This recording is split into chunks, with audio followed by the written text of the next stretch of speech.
సిద్దిపేట జిల్లాలోని ప్రముఖ పుణ్యక్షేత్రమైన కొమరవెల్లి శ్రీ మల్లికార్జున స్వామి వారి కళ్యాణం అంగరంగ వైభవంగా జరిగింది. మార్గశిర మాసం చివరి ఆదివారాన్ని పురస్కరించుకొని ఉదయం ఆగమ శాస్త్రం ప్రకారం మల్లన్న, బలిజే మేడలమ్మ, గోళ్ల కేతమ్మలను వివాహమాడారు. అయితే రాష్ట్ర ప్రభుత్వం తరపున మంత్రి కొండా సురేఖ పట్టు వస్త్రాలు సమర్పించారు. కాశీ పీఠాధిపతి శ్రీ మల్లికార్జున విశ్వారాధ్య శివాచార్య మహాస్వామి ఆధ్వర్యంలో జరిగినటువంటి ఈ కళ్యాణానికి సుమారు 50,000 మంది భక్తులు హాజరైనట్లుగా ఆలయ అధికారులు అంచనా వేశారు. పోలీసులు పటిష్ట బందోబస్తును ఏర్పాటు చేశారు.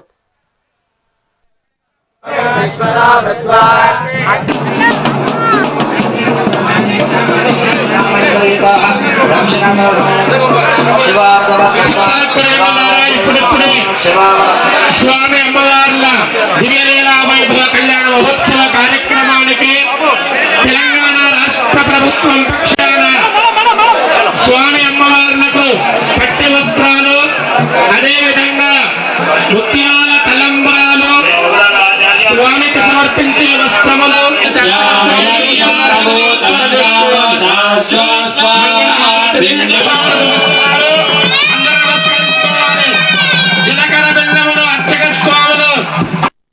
మల్లన్న యొక్క కళ్యాణ కార్యక్రమంలో భాగంగా పెద్ద ఎత్తున మరి ఇక్కడికి భక్తులు విచ్చేయడమే కాకుండా అధికారులు, ప్రజాప్రతినిధులు కూడా పెద్ద ఎత్తున రావడం జరిగింది.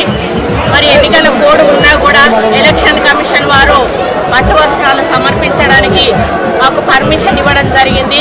మరి దాంట్లో భాగంగా ఈరోజు మా చేతుల మీదుగా స్వామివారికి పట్టు వస్త్రాలు సమర్పించడమే కాకుండా అంగరంగ వైభవంగా జరిగినటువంటి కొమరవెల్లి మల్లికార్జున స్వామి మరి కళ్యాణాన్ని కన్నులారా తిలకించి మరి ఇప్పుడే అయ్యగారులు చెప్పారు, మరి శివ రూపంలో ఉన్నటువంటి మల్లన్న రూపంలో ఉన్నటువంటి శివుణ్ణి మరి ఈరోజు దర్శించుకొని మనం ఏమైనా తెలిసి తెలియక చేసిన పాపాలు ఏమైనా ఉంటే కూడా అవన్నీ తొలగిపోతాయి, మనకు మంచి భవిష్యత్తు ఉంటుంది అని చెప్పి వారు చెప్పడం జరిగింది.